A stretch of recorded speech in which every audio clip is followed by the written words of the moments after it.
Hello, welcome to the Mini Orange. In this video, we will walk you through the User Action section of the OAuth client module. Make selected user profile attributes required. With this feature, you can make specific attributes mandatory according to your preference. To configure this, navigate to the Module Settings tab. Under the Settings tab, scroll down to the User Actions section. Now, check the box for Make selected user profile attributes required. Then, enter the attributes in the text area, separated by a semicolon, that you want to be mandatory.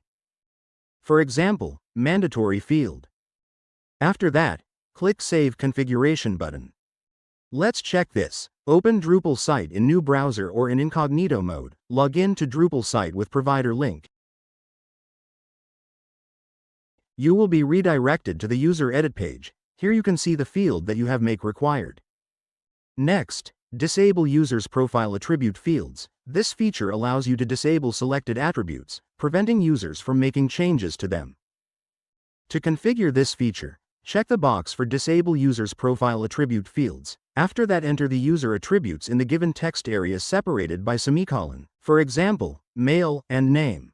For password and current password field, choose the action from the given options, that is, keep editable, disable, or disable and hide. After that, click Save Configure button. Let's see how this works. Open Drupal site in new browser or in incognito mode. Log in to Drupal site with provider link. After login, click on the Edit tab. You can see that email text field is not editable. Moving forward to Allow Duplicate Username for User Creation feature. This feature allows the same username to be used when creating users in Drupal by generating an incremented username. To configure, check the box for Allow Duplicate Username for User Creation. If the XYZ username already exists, this feature generates the XYZ01 username for the new user. Let's see how this works. We already have an existing user with the username TestUserM. Now, we will log in to Drupal with another user with the same name, that is TestUserM. After login, you can see that Drupal has created user with incremented username, that is TestUserM01. Now, activate blocked users upon SSO login. This feature will unblock the blocked user during the SSO login.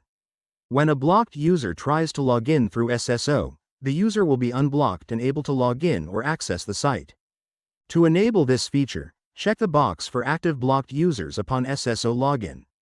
Then, Save Configuration button. Let's see how this works. In People section, you can see that we have user with blocked status. Now, we will log in to Drupal site with same user.